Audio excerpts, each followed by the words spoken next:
Assalamualaikum warahmatullahi ta'ala wabarakatuh dan salam sejahtera. Hari ini Cikgu Linda ingin berkongsi peribahasa berkaitan dengan belut. Apakah itu belut? Belut ialah sejenis ikan yang tinggal di dalam sungai ataupun lubuk. Jadi mari kita saksikan apakah rupa belut itu. Jadi dalam baldi ini ada belut. Kita tengok bagaimana rupanya belut. Belut ini rupanya seperti ular, tetapi dia tidak berbisa seperti ular. Okey, baik. Ini dia belut. Ini Cikgu Linda dapat tangkap di depan parit ataupun lubuk di depan rumah Cikgu Linda. Jadi belut ini sebenarnya dah seperti nyawa-nyawa ikan, dah nak mati dah yang sebenarnya. Sebab dia ada cedera sikit kat badan dia, tetapi masih boleh lagi digunakan untuk menerangkan peribahasa mengenai belut. Belut ini mempunyai badan yang sangat licin. Badan dia sangat licin dan apabila kita memegang dia, sukar untuk pegang kerana badannya ada bendalai yang sangat licin. Jadi cuba tengok Cikgu Linda cuba pegang. Jadi kat sini tengok. Jadi kat sini agak macam ni. Agak sukar untuk dipegang kerana badannya licin. Macam ni. Jadi bermaksud, jadi apabila keadaan belut, berdasarkan pemerhatian orang tua pada zaman dahulu kan, belut ini licin. Jadi lahirlah peribahasa licin bagai belut, iaitu sukar untuk ditangkap. Belut ini senang untuk Cikgu Linda pegang kerana dia dah cedera. Tetapi kalau dia tidak cedera, memang sukar untuk dipegang dan ditangkap. Itu pertama. Licin bagai belut bermaksud sukar untuk ditangkap ataupun ditewaskan. Pertama. Kedua ialah peribahasa berkenaan dengan belut, ialah belut pulang ke lumpur. Habitat belut ini ialah di dalam lumpur. Jadi apabila belut itu berenang-renang di dalam air, akhirnya dia akan masuk dalam lumpur jua kerana di situlah tempat tinggalnya. Samalah dengan peribahasa ikan pulang ke lubuk, bermaksud orang yang balik ke tempat asalnya. Satu lagi peribahasa yang berkaitan dengan belut, iaitu belut jatuh ke lumpur. Bayangkan belut ini jatuh ke dalam lumpur. Jadi apabila belut itu jatuh ke lumpur, senang sekali dia ingin melarikan diri. Jadi peribahasa ini bermaksud senang sekali. Maksudnya senanglah belut tu nak melarikan diri kerana dia sudah jatuh ke dalam lumpur.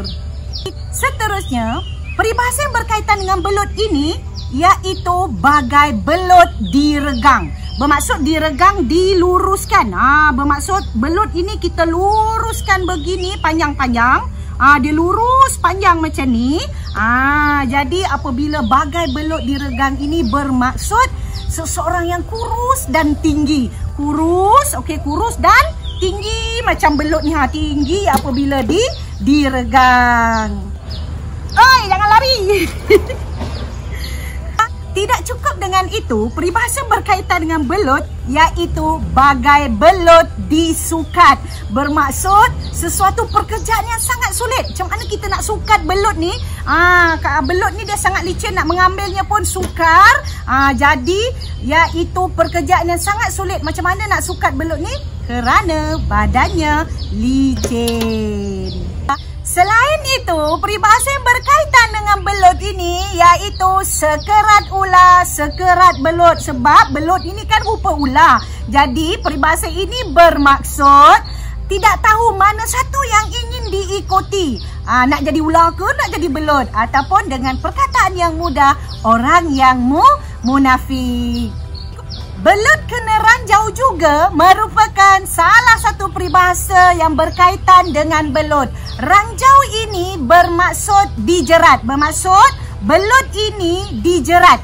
Kalau nak ikutkan, belut ini sukar untuk ditangkap, tetapi ada kalanya apabila dijerat, belut ini dapat ditangkap. Maka peribahasa yang berkaitan dengan belut diranjau ini bermaksud iaitu sepandai-pandai dia melakukan pekerjaan, mungkin ada kalanya akan membuat silap. Maka peribahasa belut kena ranjau ini sama maksud dengan peribahasa sepandai-pandai tupai melompat, akhirnya jatuh ke tanah jua. Maka itu sahaja peribahasa yang berkaitan dengan belut. Jadi, tempat belut ni, apa dia? Tempat belut ni yang Cikgu Linda letak ni ialah dulang. Apakah peribahasa yang berkaitan dengan dulang? Iaitu menepuk air di dulang terkena muka sendiri. Bermaksud kalau Cikgu Linda tepuk air di dulang ini, di dalam dulang ini, kalau Cikgu Linda tepuk, ni tak boleh tepuk sebab air dia kotor.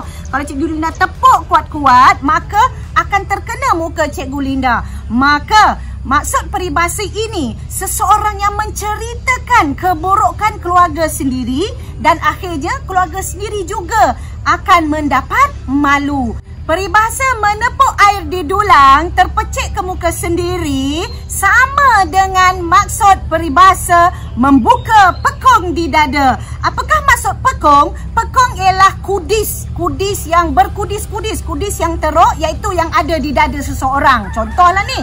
Jadi, apabila seseorang membuka pekong itu ataupun kudis yang ada di dadanya, menunjukkan keburukan diri sendiri ataupun menunjukkan keburukan keluarganya. Maka samalah maksud kedua-dua peribahasa. Jadi, kita tengok belut ini. Tadi pada awal cerita Cikgu Linda kata belut ini sejenis ikan ya, dia bukan ular. Okey, sejenis ikan. Maka peribahasa yang berkaitan dengan ikan iaitu belut ini je dah cedera. Kejap lagi Cikgu Linda akan siang dia, potong-potong dia dan akan masak dia lah. Jadi belut ini dikatakan keadaannya sekarang nyawa-nyawa ikan. Peribahasa nyawa-nyawa ikan bermaksud akan mati sebentar lagi. Bermaksud contohlah kalau seseorang itu berperang di medan perang dan seseorang itu terkena tembakan, maka kita katakan askar ataupun seseorang itu nyawa-nyawa ikan kerana tiada kemungkinan besar dia akan mati. Dan kita boleh katalah belut ini seperti nyawa-nyawa ikan kerana satu, dia tak ada air untuk bernafas, dan kedua, kejap lagi yang kedua ialah dia cedera lah sebab Cikgu Linda tangkap tadi, dan yang ketiga, sekejap lagi Cikgu Linda akan siang untuk buat masakan, untuk buat lauk. Okey, baik, itu sahaja peribahasa yang berkaitan dengan belut. Jadi apa yang Cikgu Linda ini akan memberi manfaat kepada semua.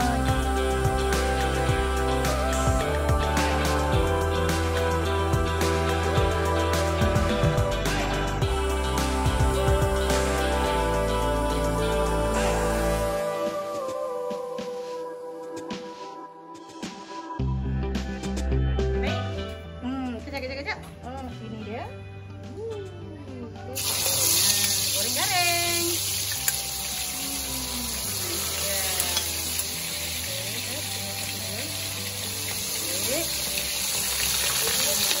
Lagi digoreng. Kejap lagi kita boleh makan belut goreng kunyit. Garing-garing. Okey.